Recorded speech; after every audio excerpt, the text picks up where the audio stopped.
నమస్కారం ETV news కి స్వాగతం ముందుగా ముఖ్యాంశాలు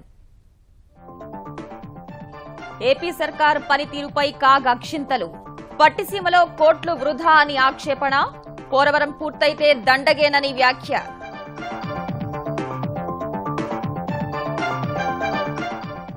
వచ్చే ఎన్నికలే లక్ష్యంగా చంద్రబాబు మంత్రివర్గ పునర్వ్యవస్థీకరణ 11 కొత్త ముఖాలకు చోటిచ్చే అవకాశం 5 మంత్రులకు పదవీగండం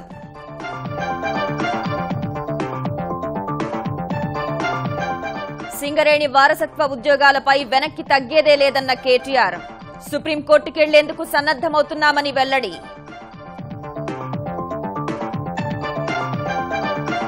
మోటార్ వాహనాల రిజిస్ట్రేషన్ చట్ట సవరణకు కేంద్ర మంత్రివర్గం ఆమోదం ఇక ఆధార్ తప్పనిసరి డీలర్ వద్దే నెంబర్ కేటాయించేలా ప్రతిపాదన వాహన వినియోగదారులకు ఊరట పెట్రోల్ పై ₹3.77 డీజిల్ పై ₹2.91 తగ్గింపు అర్ధరాత్రి నుంచి అమల్లోకి కొత్త ధరలు తొలి పునర్వినియోగ రాకెట్ ప్రయోగం విజయవంతం ఫ్లోరిడా నుంచి ఫాల్కన్ 9ని పంపిన స్పేస్ ఎక్స్ సంస్థ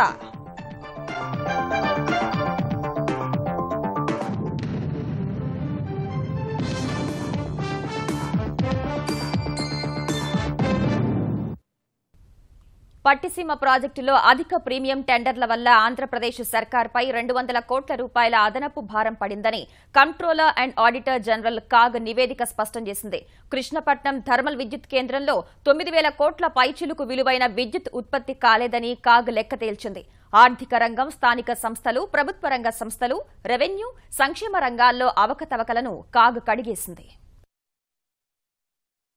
నదుల అనుసంధానం కోసం చేపట్టిన పట్టిసీమ ప్రాజెక్టు వ్యయంపై కాగ్ అభ్యంతరాలు వ్యక్తం చేసింది. అధిక ప్రీమియంతో టెండర్ల వల్ల ఖజానాపై 199 కోట్ల రూపాయల అదనపు భారం పడిందని controller and auditor general CAG ప్రభుత్వానికి అక్షింతలు వేసింది. డిస్ట్రిబ్యూటరీలు ఖరారు చేయనందున ప్రభుత్వానికి ఈ స్థాయిలో నష్టం వాటిల్లిందని పేర్కొంది. నిర్మాణ పద్ధతుల్ని మార్చడం వల్ల మరో 138 కోట్లు వ్యయం పెరిగిందని ఆక్షేపించింది. పుష్కర ఎత్తిపోతల పథకంలో ధరలు పెంచి చేసిన చెల్లింపులతో గుత్తేదారుకు 21 కోట్ల రూపాయల అనుచిత లబ్ధి చేకూరిందని తెలిపింది. 1.86 లక్షల ఎకరాల ఆయకట్టు ఏర్పాటు కావలసి ఉండగా 10 ఏళ్లైనా ఆయకట్టు ఏర్పాటు కాలేదని తేల్చింది. పోటీ మార్కెటింగ్ వ్యవస్థను అమలు చేయడంలో ఏపీ సర్కార్ విఫలమైందని కాగ్ అక్షింతలు వేసింది. రైతుల నుంచి కమిషన్ వసూలు చేయరాదని నిబంధనలు చెబుతున్నా కమిషన్ ఏజెంట్లు వారి నుంచి 466 కోట్లు వసూలు చేశారని ఆక్షేపించింది. 99 మార్కెట్ యార్డుల్లో అసలు లావాదేవీలే జరగటం లేదని ఎత్తిచూపింది. గుంటూరు మార్కెట్ యార్డులో 93% సింగిల్ బిడ్డింగ్ ద్వారానే జరుగుతున్నాయని తేల్చింది. విజయవాడ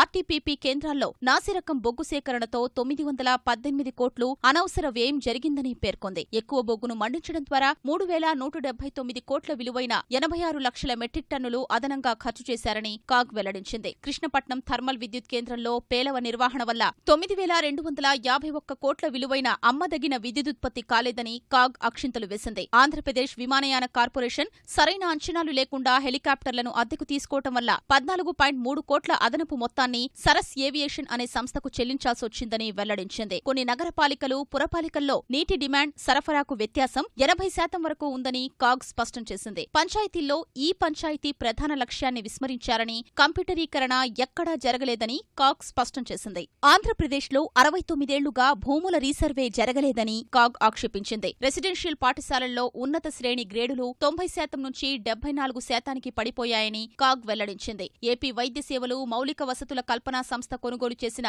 16.43 కోట్ల విలువైన పరికరాలు నిరుపయోగంగా పడి ఉన్నాయని ఆక్షేపించింది. 2015-16లో రెవెన్యూ రాబడులు బడ్జెట్ అంచనాల కంటే 1,446 కోట్లు తగ్గాయని వెల్లడించింది. శాఖల మధ్య సమన్వయలోపం వల్ల 2015-16లో 36,856 కోట్లు అదనంగా వ్యయం చేశారని కాగ్ తేల్చింది. పునః కేటాయింపులకు సంబంధించి 85% సందర్భాల్లో నిర్దిష్టమైన కారణాల్ని ఆర్థిక శాఖ తెలియజేయలేదని స్పష్టం చేసింది. జీతాల పెంపునకు 4,650 కోట్లను గంపగుత్త కేటాయింపులు చేయటం వల్ల చాలా గ్రాంట్లలో మిగుళ్లు ఏర్పడ్డాయని పేర్కొంది.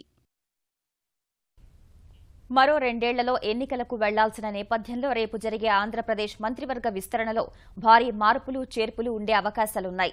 కొందరు మంత్రుల్ని తప్పించనున్న చంద్రబాబు 11 కొత్త ముఖాలకు జట్టులో చోటిస్తారని పార్టీలో ప్రచారం జరుగుతోంది.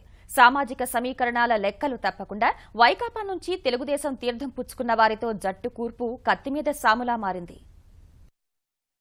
ఆంధ్రప్రదేశ్ మంత్రివర్గ విస్తరణకు రేపు ఉదయం ముహూర్తం ఖరారు చేసిన ముఖ్యమంత్రి చంద్రబాబు కూడికలు తీసివేతల్లో తలమునకలయ్యారు. ముఖ్యమంత్రితో కలిపి జట్టు సభ్యులు 26కు మించకూడని పరిస్థితుల్లో 60 మంది వరకు ఆశలు పెట్టుకోవడం సంక్లిష్టంగా మారింది.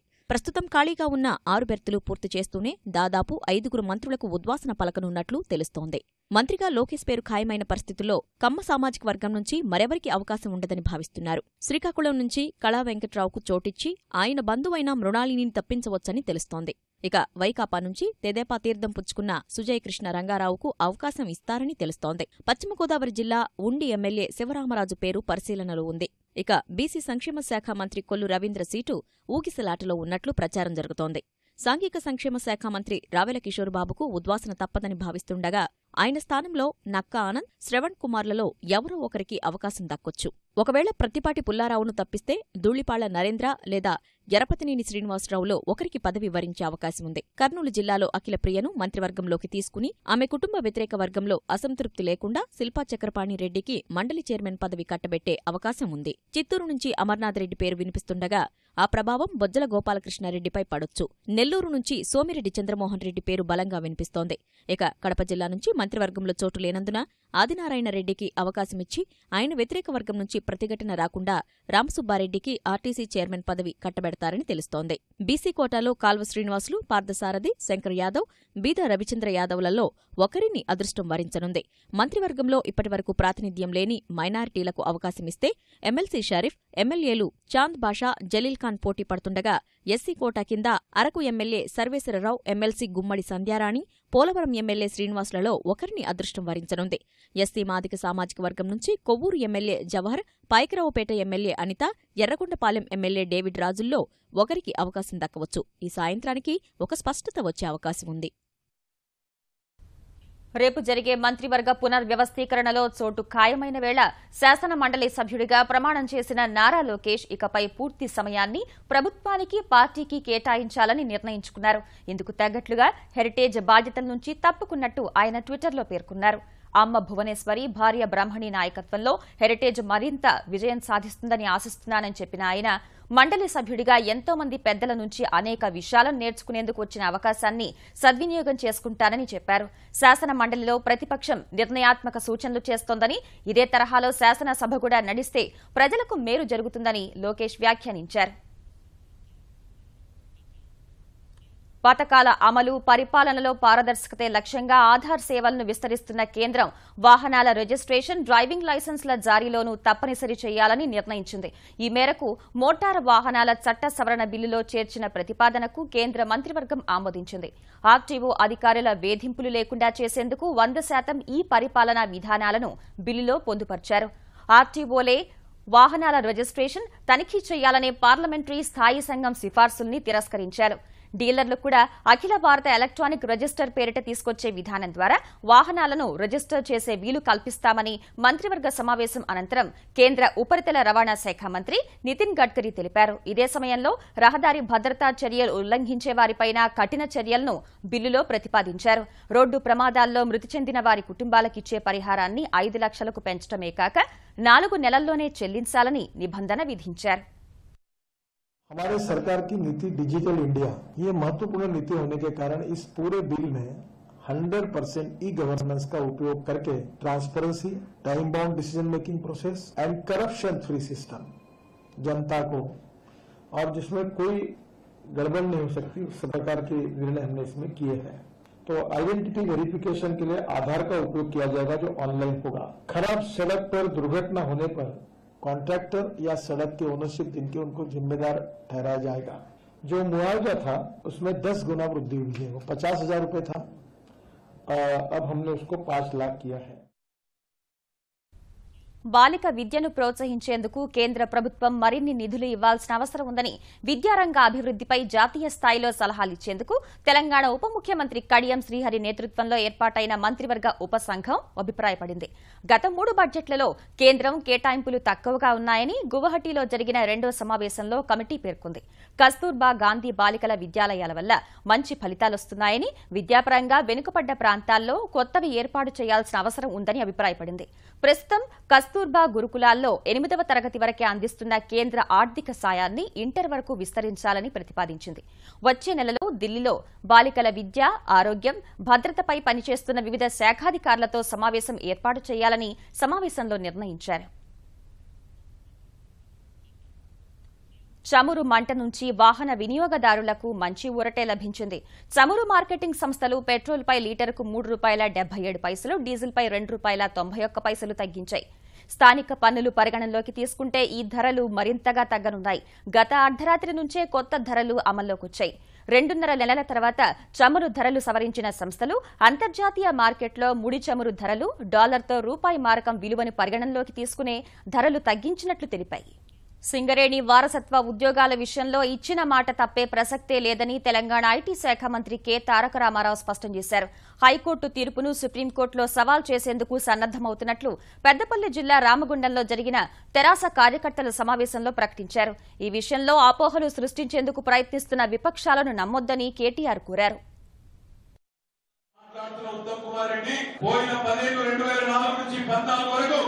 డిపెండెంట్ ఉద్యోగాల విషయంలో ఒక్క పని కాదు, ఒక్క కనీసం అంగుళమన్న పని చేయగలిగి రానడుతా ఉన్నాయి. ఈ రోజు కొంతమంది జాకుల పేరు మీద, ఒక్కో పేరు మీద ఈ రోజు ప్రభుత్వాన్ని కార్మికుల్లో అప్రతిష్ట పాలు చేయాలనే కుట్రలో భాగంగా ఆ కోర్టు ఒక తీర్పిస్తే దాన్ని సుప్రీంకోర్టు పోతున్నాం. నారు పోసిన వాడే నీరు కూడా తప్పకుండా పోస్తాడు. డిపెండెంట్ ఉద్యోగాలు తీసుకొచ్చిన కేసీఆర్ గారే న్యాయ పోరాటం చేసినా సరే ఇచ్చిన మాట నిలబెట్టుకొని తీర్థం. హైదరాబాద్ శివార్లలో ఔషధ నగరి, వరంగల్లో మెగా టెక్స్టైల్ పార్కుల ఏర్పాటుకు తెలంగాణ సర్కార్ సన్నాహాలు వేగవంతం చేసింది. ఈ మేరకు అధికారులతో సమీక్ష నిర్వహించిన తెలంగాణ ప్రభుత్వ ప్రధాన సలహాదారు రాజీవ్ శర్మ ఔషధ నగరి తొలి దశలో 2000 ఎకరాల్లో నిర్మించేలా చూడాలన్నారు.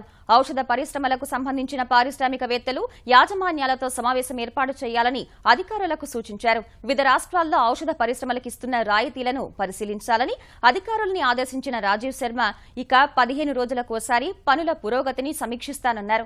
వరంగల్ మెగా టెక్స్టైల్ పార్క్ నిర్మాణంపై దశల వారీగా అభివృద్ది ప్రతిపాదనలు రూపొందించాలన్న రాజీవ్ శర్మ చేనేత, రెడీమేడ్ వస్త్ర కంపెనీలతో సమావేశం కావాలని నిర్ణయించారు. ఈ నెల 21న హైదరాబాద్లో జరగనున్న టెక్స్టైల్ సదస్సు సందర్భంగా పెట్టుబడిదారుల సమావేశం ఏర్పాటు చేయాలని నిర్ణయించినట్లు రాజీవ్ శర్మ చెప్పారు.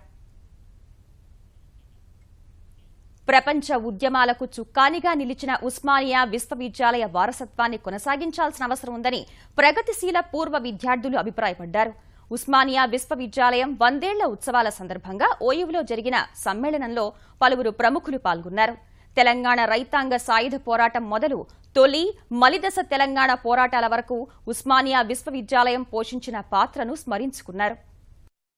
యూనివర్సిటీ ఒక చాలా పెద్ద రోల్ ప్లే చేసింది దేశంలో, ఇవాళ కూడా ప్లే చేస్తుంది. ఇవాళ అమెరికాలో సిలికాన్ వ్యాలీకి వెళ్ళండి మీరు, second language the silicon valley Telugu అని చెప్పి వాళ్ళు అఫీషియల్ గా చెప్పారు. ఆ తెలుగు అనే సెకండ్ లాంగ్వేజ్ లో మన ఉస్మానియా యూనివర్సిటీ స్టూడెంట్స్, గ్రాడ్యుయేట్స్ ప్రపంచంలో ఇన్ఫర్మేషన్ టెక్నాలజీ యొక్క లీడింగ్ రోల్ ప్లే చేయాలంటే మన ఉస్మానియా యూనివర్సిటీ నుంచి వచ్చిన వాళ్ళందరూ ఇవాళ రోల్ ప్లే చేస్తున్నారు. మన విశ్వవిద్యాలయాలను గతంలో లాగా వాదోపవాదాల కేంద్రాలుగా చైతన్యంతో తొడికిసలాడేటట్లు ఆ హక్కును మనం నిలబెట్టుకోవాలి. ఇది ఉస్మానియా నుండే ప్రారంభం చేద్దామని మీకందరికీ విజ్ఞప్తి చేస్తూ సెలవు. రేషన్ పంపిణీలో నగదు రహిత లావాదేవీలకు రాష్ట్రంలో మంచి స్పందన వచ్చిందని ఆంధ్రప్రదేశ్ పౌర సరఫరాల శాఖ మంత్రి పరిటాల సునీత సంతోషం వ్యక్తం చేశారు. 72% నగదు రహిత లావాదేవీలతో కృష్ణా జిల్లా తొలి స్థానం, 47%తో పశ్చిమ గోదావరి రెండో స్థానం, 43%తో తూర్పు గోదావరి జిల్లా మూడో స్థానంలో నిలిచాయి. నగదు రహిత విధానంలో రేషన్ తీసుకున్న వారిలో లక్కీ డిప్ తీసి విజేతలకు ₹1,00,000 నజరానా ఇస్తామన్న హామీ మేరకు సచివాలయంలోని సునీత ఛాంబర్లో లక్కీ డిప్ తీశారు. ప్రథమ బహుమతి కింద జిల్లాకు ఒకరికి 1,00,000 నగదు, రెండో బహుమతిగా రాష్ట్రంలోని 5,000 మందికి మొబైల్ ఫోన్లు అందించనున్నట్లు తెలిపారు. ఏప్రిల్, మే నెలల్లోనూ లక్కీ డిప్ నిర్వహిస్తామని సునీత తెలిపారు. ఎవరు కూడా ముందుకు రాలేదు, కానీ ఈ ఫాస్ట్ మిషన్ అనేది కూడా ఆంధ్రప్రదేశ్లోనే మనకి నంబర్ 1 దక్కింది. ఈ క్యాష్లెస్ లో కూడా మనం పెట్టినప్పుడు 25% మంది జనాభా ఈరోజు క్యాష్లెస్ ద్వారానే రేషన్ కూడా తీసుకున్నారు. 33,71,666 మంది క్యాష్లెస్ ద్వారా రేషన్ కూడా తీసుకున్నారు. ఆంధ్రప్రదేశ్ రాష్ట్ర రోడ్డు రవాణా సంస్థ ఆదాయం పెంచుకునేందుకు చేస్తున్న ప్రయత్నాలు ఫలిస్తున్నాయి. ఇందులో భాగంగా ప్రవేశపెట్టిన సరకు రవాణా ద్వారా ఈ ఆర్థిక సంవత్సరం ముగిసే నాటికి 15.5 కోట్ల రూపాయల ఆదాయం వచ్చినట్లు ఏపీఎస్ఆర్టీసీ ఎండీ మాలకొండయ్య ఓ ప్రకటనలో తెలిపారు. గతంలో ఏఎన్ఎల్ సంస్థ ఆర్టీసీ ద్వారా సరకు రవాణా చేసుకుని ఏడాదికి 7 కోట్ల రూపాయలు చెల్లించేది. ఏఎన్ఎల్తో ఒప్పందం లేని బస్సుల్లో 2016 జూన్లో సొంతంగా సరకు రవాణా సేవల్ని ప్రారంభించిన ఆర్టీసీ 10 నెలల్లోనే 15.5 కోట్ల రూపాయల ఆదాయాన్ని ఆర్జించింది. ఈ ఆగస్టు కల్లా ఏఎన్ఎల్తో ఒప్పందం ముగియనుండగా ఇక అన్ని బస్సుల్లోనూ సొంతంగానే సరకు రవాణా చేయాలని అధికారులు భావిస్తున్నారు. ఆర్టీసీలో ఇవాల్టి నుంచి పంపే పార్సిళ్లకు బీమా సదుపాయం కల్పించనున్నట్లు మాలకొండయ్య వెల్లడించారు. ప్రైవేట్ ట్రావెల్స్ లో పేరు గడించిన కేశినేని నాని ఆ వ్యాపారం నుంచి వైదొలగాలని భావిస్తున్నారు. విజయవాడ రవాణా శాఖ కార్యాలయం వద్ద వారం క్రితం జరిగిన వివాదంతో మనస్తాపం చెందిన కేశినేని నాని ట్రావెల్స్ మూసివేతకు సిద్దమయ్యారు. ఇదే విషయాన్ని వెల్లడించేందుకు విజయవాడ శివార్లో బస్సులు నిలిపి ఉంచే ప్రాంతానికి చేరుకున్న నాని ఓసారి అన్నింటినీ చూసుకున్నారు. ఈలోగా ముఖ్యమంత్రి కార్యాలయం నుంచి ఫోన్ రావడంతో మీడియా సమావేశం అర్ధాంతరంగా రద్దు చేసుకుని వెళ్లి చంద్రబాబును కలిశారు. కేశినేని ట్రావెల్స్ పేరుతో నానికి 170 బస్సులు ఉండగా వ్యాపారం విషయంలో విపక్షాల విమర్శలకు తావు ఇవ్వరాదనే ఉద్దేశంతోనే వైదొలగాలని నిర్ణయించుకున్నట్లు తెలుస్తోంది. హైదరాబాద్ కేర్ ఆసుపత్రి వైద్యులు 1.5 కిలో బరువు మాత్రమే ఉన్న 14 రోజుల నవజాత శిశువుకు అరుదైన గుండె శస్త్రచికిత్స చేసి పునర్జన్మ ప్రసాదించారు. గుండె నిర్మాణంలో లోపం కారణంగా శరీరానికి ఆక్సిజన్ అందక నీలిరంగులోకి మారిపోయి మృత్యువుకు చేరువవుతున్న తరుణంలో విజయవంతంగా ఆపరేషన్ నిర్వహించారు. నిర్మల్ జిల్లా నర్సాపూర్కు చెందిన నవీన్ కుమార్, పుష్పలత దంపతుల కన్నబిడ్డకు పుట్టుకతోనే గుండెలో లోపాలుండగా వాటిని అధ్యయనం చేసిన కేర్ ఆసుపత్రి వైద్య బృందం వాటిని సరిదిద్దింది. ఇలాంటి శస్త్రచికిత్స దేశంలోనే తొలిసారి నిర్వహించామన్న కేర్ వైద్యులు 1 నెల రోజుల ఔషధాలు వాడితే పాప అందరిలాగే సాధారణ జీవితం గడపవచ్చని తెలిపారు. 1.5 కిలోగ్రామ్ కంటే తక్కువ చేయాలంటే చాలా డిఫికల్ట్ ప్రాసెస్. చెడు రక్తం వచ్చి శరీరానికి పోవడం, మంచి రక్తం వచ్చి ఊపిరితిత్తులకు పోవడం, ఈ 2 రక్తనాళాలు మామూలు స్థితిలో ఉండకుండా తారుమారు అయిపోయాయి. 1.4 కిలోగ్రామ్ నుంచి 2.5 కిలోగ్రామ్ తీసుకురొచ్చేదానికి 3 వారాలు కాదు 3 నెలలు పైన టైం పడుతుంది. ఆ 3 నెలలు టైంలో ఆపరేషన్ కానీ చేయకుంటే బేబీ చనిపోయేదానికి అవకాశాలు ఉంది, ఇంకా స్కోప్ లేదు. సో ఆ పరిస్థితుల్లో సక్సెస్ఫుల్గా బయటికి తీసుకురాగలిగాం. ప్రపంచంలోనే తొలిసారిగా పునర్వినియోగ రాకెట్ను ప్రైవేట్ అంతరిక్ష పరిశోధనా సంస్థ స్పేస్ ఎక్స్ ప్రయోగించింది. అంతరిక్ష ప్రయోగాల ఖర్చును తగ్గించడంతో పాటు వాటి సంఖ్య పెంచాలనే లక్ష్యానికి అనుగుణంగా పెద్ద ముందడుగు వేసింది.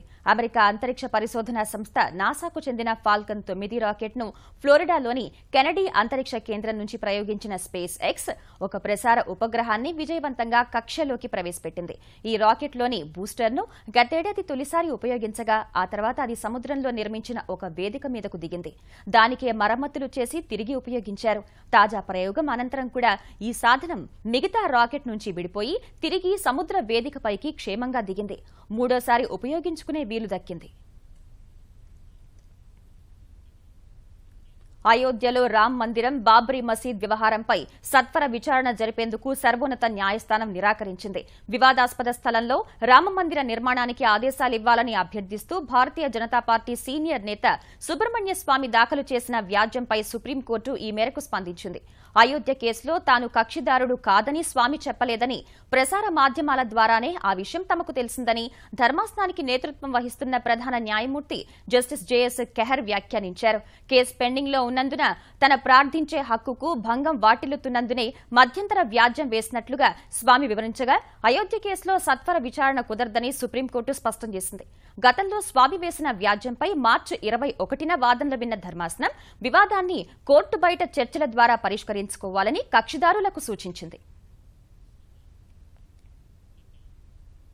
ఆదాయానికి మించిన ఆస్తుల కేసులో హిమాచల్ ప్రదేశ్ ముఖ్యమంత్రి వీరభద్రసింగ్ చుట్టూ ఉచ్చుబిగుస్తోంది. వీరభద్రసింగ్ అరెస్టుపై విధించిన స్టేను ఢిల్లీ హైకోర్టు ఎత్తివేసింది. అక్రమాస్తుల కేసును కొట్టేయాలని కోరుతూ వీరభద్రసింగ్, ఆయన భార్య వేసిన వ్యాజ్యంపై విచారణ చేపట్టిన ఢిల్లీ ఉన్నత న్యాయస్థానం వారి అభ్యర్థనను తోసిపుచ్చింది. న్యాయస్థానం అనుమతి లేకుండా నిందితుల్ని అరెస్ట్ చేయరాదని, విచారించరాదని, అభియోగ పత్రం దాఖలు చేయరాదని 2015 అక్టోబర్ 1న హిమాచల్ ప్రదేశ్ హైకోర్టు ఇచ్చిన స్టేను ఎత్తివేస్తున్నట్లు చేస్తున్నట్లు ఢిల్లీ హైకోర్టు న్యాయమూర్తి జస్టిస్ విపిన్ సింఘీ స్పష్టం చేశారు. ఆ తర్వాత కాసేపటికే ఢిల్లీ ప్రత్యేక కోర్టులో వీరభద్రసింగ్, ఆయన భార్య ప్రతిభాసింగ్ సహా మొత్తం 9 మందిని నిందితులుగా చేర్చుతూ సీబీఐ అభియోగ పత్రం దాఖలు చేసింది. దేశానికి స్వాతంత్ర్యం వచ్చి దశాబ్దాలు గడుస్తున్నా ఇంకా విద్యుదీకరణకు నోచుకోని మారుమూల గ్రామాలన్నింటికీ విద్యుత్తు వెలుగులు పంచాలనే లక్ష్య సాధన దిశలో కేంద్ర ప్రభుత్వం పరుగులు తీస్తోంది. 2018 నాటికి 18,452 గ్రామాల్ని విద్యుదీకరించాలని నిర్దేశించుకున్న ఎన్డీఏ సర్కార్ ఇప్పటికే 13,028 గ్రామాల్ని విద్యుదీకరించింది. ఈ విషయాన్ని ట్విట్టర్ ద్వారా వెల్లడించిన విద్యుత్ శాఖ మంత్రి పీయూష్ గోయల్ ఇదెంతో గర్వకారణమన్నారు. మిగిలిన గ్రామాల్ని 2018 మే నాటికి విద్యుదీకరిస్తామని స్పష్టం చేశారు. 1000 రోజుల్లో దేశంలోని 18,452 గ్రామాల్ని విద్యుదీకరిస్తామని 2015 స్వాతంత్ర్య దినోత్సవ ప్రసంగంలో ప్రధాని చేసిన ప్రకటనకు అనుగుణంగా చర్యలు చేపడుతున్న విద్యుత్ శాఖ నిర్దేశిత లక్ష్యంలో 71% పూర్తి చేసింది. ప్రస్తుతం 4,589 గ్రామాల్లో విద్యుదీకరణ పనులు జరుగుతున్నాయని, మరో 835 పల్లెలు నిర్జనంగా ఉన్నాయని ఈ కార్యక్రమం పురోగతిని ఎప్పటికప్పుడు తెలిపేందుకు కేంద్రం తెచ్చిన గర్వ్ పోర్టల్ ద్వారా వెల్లడైంది. త్వరలోనే రాజకీయాల్లో ప్రవేశిస్తారనే ఊహాగానాలు సాగుతున్న వేళ తమిళ సూపర్ స్టార్ రజనీకాంత్ ను మలేషియా ప్రధాని నజీబ్ రజాక్ కలవడం ప్రాధాన్యత సంతరించుకుంది. పెట్టుబడుల సదస్సులో పాల్గొనేందుకు చెన్నై వచ్చిన నజీబ్ రజాక్ రజనీకాంత్ నివాసానికి వెళ్లి అక్కడ తేనీటి విందు స్వీకరించారు. నజీబ్ తన ఇంటికి రావడం వెనుక ఎలాంటి ప్రత్యేక కారణం లేదన్న రజనీ, కబాలీ సినిమా మలేషియాలో చిత్రీకరించినప్పుడు తాను నజీబ్ ను కలిసేందుకు ప్రయత్నించానని, అప్పుడు కలవడం కుదరనప్పటికీ తన ఇంటికి ఆహ్వానించానని, ఆ మేరకే నజీబ్ వచ్చారని చెప్పారు. రోబోకు కొనసాగింపుగా వస్తున్న 2.0 ప్రచారం కోసం శ్రీలంక పర్యటన రద్దుపై ఇప్పటికే ప్రకటన చేసినందున ఈ అంశంపై చెప్పేందుకు ఏమీ లేదని రజనీకాంత్ తెలిపారు. నిజాం హయాంలో ఏర్పాటైన స్టేట్ బ్యాంక్ ఆఫ్ హైదరాబాద్ సహా ఇతర అనుబంధ బ్యాంకులు ఇక కాలగర్భంలో కలిసిపోయాయి. స్టేట్ బ్యాంక్ ఆఫ్ ఇండియాలో అనుబంధ బ్యాంకుల విలీనం నేటి నుంచి అమల్లోకొచ్చింది. State Bank of Hyderabad, Mysore, Travancore, Bikaner and Jaipur, State Bank of Patiala సహా మహిళా బ్యాంక్ కూడా ఎస్బీఐలో విలీనమైంది. ఈ విలీనం ద్వారా 22,500 శాఖలు, 50 కోట్ల మందికి పైగా ఖాతాదారులున్న ఎస్బీఐ ప్రపంచంలోనే అతిపెద్ద బ్యాంకుల్లో ఒకటిగా చేరింది. సంపదలో కొత్తగా 8 లక్షల కోట్ల రూపాయలు చేరగా మొత్తం ఆస్తుల విలువ 30 లక్షల కోట్లకు పెరిగింది. టెలికాం రంగంలో విప్లవాత్మక మార్పులు తెచ్చిన రిలయన్స్ జియో వినియోగదారులకు వేసవి నజరానా ప్రకటించింది. జియో ప్రైమ్ సభ్యత్వం తీసుకునేందుకు ఈ నెల 15 వరకు గడువు పొడిగిస్తున్నట్లు ప్రకటించింది. ఆలోగా 99 రూపాయలతో ప్రైమ్ సభ్యత్వం తీసుకుని 303 రూపాయలు రీఛార్జ్ చేసుకుంటే జులై వరకు మళ్లీ రీఛార్జ్ చేసుకోవాల్సిన అవసరం లేదని రిలయన్స్ స్పష్టం చేసింది. సేవలు ప్రారంభించిన కొద్ది రోజుల్లోనే 10 కోట్ల మంది వినియోగదారుల ఆదరణను సొంతం చేసుకున్న జియో నెట్వర్క్ వారిలో 7,20,00,000 మంది ప్రైమ్ సహా వేర్వేరు పథకాలకు సభ్యత్వం తీసుకున్నట్లు వెల్లడించింది. ఉచిత ఆఫర్ కింద ఇస్తున్న సేవలు సహా కొత్తగా తెచ్చిన ప్రైమ్ పథకంలో సభ్యులుగా చేరేందుకు గడువు ముగిసే కొన్ని గంటల ముందే రిలయన్స్ జియో ప్రకటన జారీ చేసింది. హైదరాబాద్ క్రికెట్ అసోసియేషన్ హెచ్సీఏ నూతన అధ్యక్షుడిగా తెలంగాణ ప్రభుత్వ సలహాదారు వివేక్ ఎన్నికయ్యారు. పాలకవర్గం కోసం జనవరి 17న జరిగిన ఎన్నికల ఫలితాల వెల్లడికి హైకోర్టు పచ్చజెండా ఊపడంతో శుక్రవారం ఓట్లు లెక్కించారు. మొత్తం ఓట్లలో వివేక్కు 136, ఆయన ప్రత్యర్థి జయసింహకు 68 ఓట్లు దక్కాయి. వివేక్ ప్యానెల్ అన్ని స్థానాల్లోనూ గెలుపొందింది. హెచ్సీఏకు పూర్వవైభవం తీసుకొస్తానని వివేక్ తెలిపారు. వివేక్ విజయోత్సవంలో భాగంగా బాణాసంచా కాల్చుతుండగా ఒకరు గాయపడ్డారు.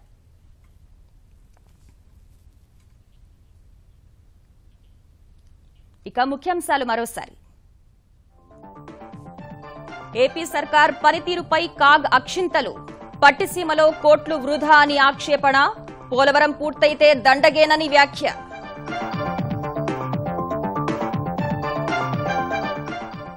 వచ్చే ఎన్నికలే లక్ష్యంగా చంద్రబాబు మంత్రివర్గ పునర్వ్యవస్థీకరణ, 11 కొత్త ముఖాలకు చోటిచ్చే అవకాశం, 5 మంత్రులకు పదవీ గండం.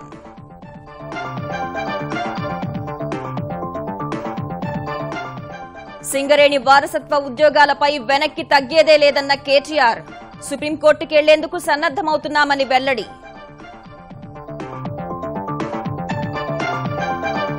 మోటార్ వాహనాల రిజిస్ట్రేషన్ చట్ట సవరణకు కేంద్ర మంత్రివర్గం ఆమోదం, ఇక ఆధార్ తప్పనిసరి, డీలర్ వద్దే నెంబర్ కేటాయించేలా ప్రతిపాదన.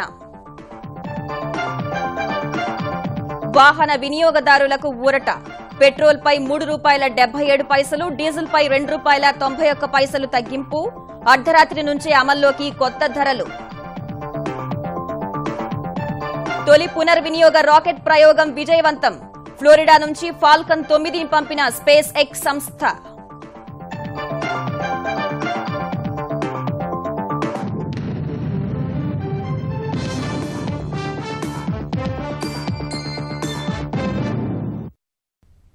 ఈటీవీ న్యూస్ సమాప్తం. నమస్కారం.